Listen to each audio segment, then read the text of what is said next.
Subscribe like करिया को भूलिबेनी ममता YouTube channel. माँ हाँ कौन रांधुचु? देख आज रोषे करी कौन भेंडी आलू पुई नाड़ी और टमाटो स्पेशल करके या देहर आंबुल भी देमी।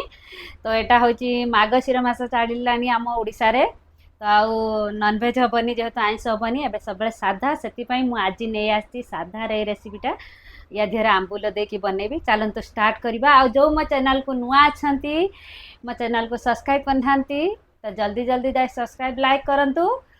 आ कौन कह चलतु शुरू करवा।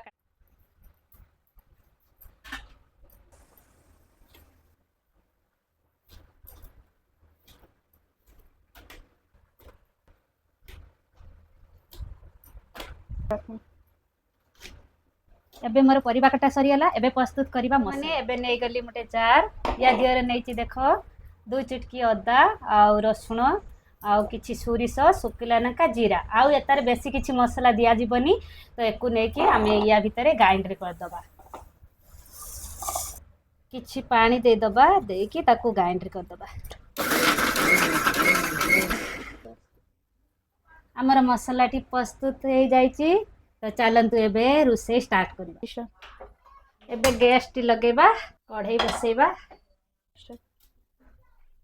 मुझे सोरिष तेल दौची आपण चाहिए रिफाइन तेल दे पारे किंतु सोरिष तेलर साधा तरकारी बहुत सुंदर लगे। मु किछि भेंडी की देकी ताकू भाजी नेबी कहीं ना भेंडी की भाजी देले तार नाल अंश कटिଯିब। एमती तल उपर करके 2-3 सेकेंड भाजी नबा ताहले ये नाल अंश कटिଯିब आ भल भाव भेंडी टी भाजी हो। देखो सांग मैंने एटा हो गला भल भाव एक काढ़ी नेली गोटे जगह को। तार तेल भी अच्छी आउ टिके तेल देली सेमती जेमती भेंडी भाजिली सेमती पुई डंक को आउ आलू को सेमती सेम भाव में भाजी नेबी कहीं पुईर भी नाल अंश कटिଯିब किसी समय भाजिले। देखिपे सांग मैंने यहाँ बहुत समय टे सीझब से किसी समय घोड़े देवी। आपण मैंने भी आपण घरे थे ट्राए करूँ मु आशा करुँच आपण मानक भल लगे भल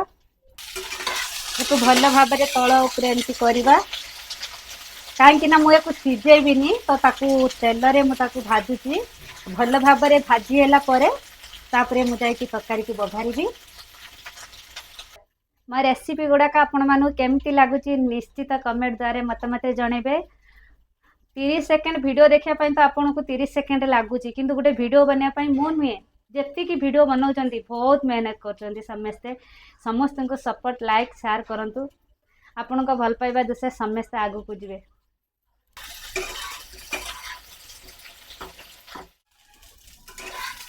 एबे देखंतु सांग माने भल भाव भाजी हो गला। एक भी सेमती भेंडी पाखरे काढ़ी नेबी। एबे तेलु को दबा पियाज को देदेवी। तेल गरम हो गलानी किसी समय पियाज को एमती पूरा लाल हवा पंदे एमती तल ऊपर करी। एतार तो बेसी किसी मसला दिया जीवनी ऑलरेडी मो मसला रे सुकिला लंका देती खाली हल्दी गुंड देकी एको पियाजी आमर भल भाव लाल हो जाइए। तो बर्तमान मुझे जो मसला बनई तो ताको दे दबा। एक आम मीडियम गैस रे ये करवा कहीं नहते मसला पिता लगे जलीज। आम टे पानी दे दबा मसला जलबनी।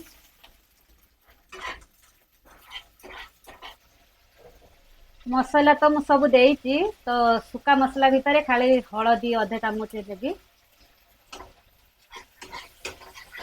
देखो मसला टी भल भाव हो गलानी। आउ गोटे बड़ साइज रे टमाटो काटिकी रखी ताकू देदेवी।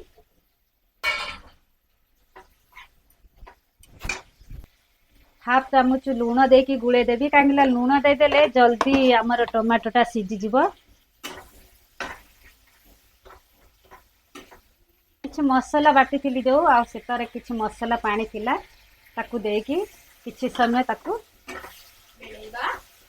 तापरे ताकू किछि समय घोड़े देले मसला टी पूरा मिक्स हो जिवो। एतार मो सांग माने किछि बेसी सुका मसला दउनी जहाँ मु रसुण जीरा आपण मानु देखैथिली सेई ग्राइंड करथिली सेई मसला आ बाकी किछि मसला मु दउ नाही काहेकि ना या दिहरा आंबुल पड़िबो सेति मु बाकी किछि मसला दउनी।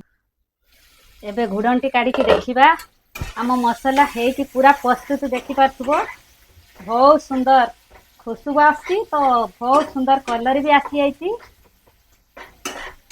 या परे मु जेतिकी परिया ताकू तेल रे फ्राए करके रखी एबे दे दबा ताकू देकी मिक्स कर दबा। एको भल भाव में मिक्स कर देली। एको गुटे मिनट पाई घुड़नी घुड़े दबा। एबे देखि पारथुवा संग माने ये सब्जी रा केमती आसी कलर। तो ये भल भाव में हो जाइए। तो या भितरे आमे मुझे पानी देवी। मुझे पानी ऐड करी। आपन चाहिए कम बेसी ऐड करि परिबे। आमर टिके झूल खाइया पसंद करती।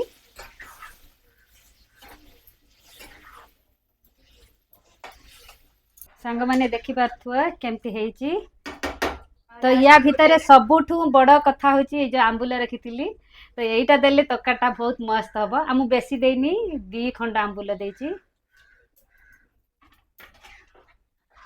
आंबुल को देकी ताकू आमे 2 मिनट पाई घोड़े दबा।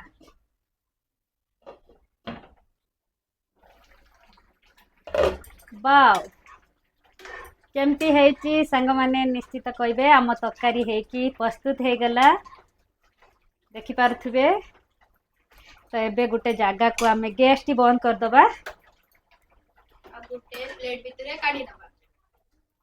हाँ केमती हेची आम रेसिपीटा निहाती मतामत कमेंट द्वारा जनइबो। आउ कौन कहबी मो चैनल को जो मैंने नुआ अच्छा सब्सक्राइब लाइक करिया को भूलिबेनी। ममता यूट्यूब चैनल। तो आज रेसिपी आपण मानू केमती लगी निहाती कमेंट द्वारा जनइबे। रहूचु जय जगन्नाथ।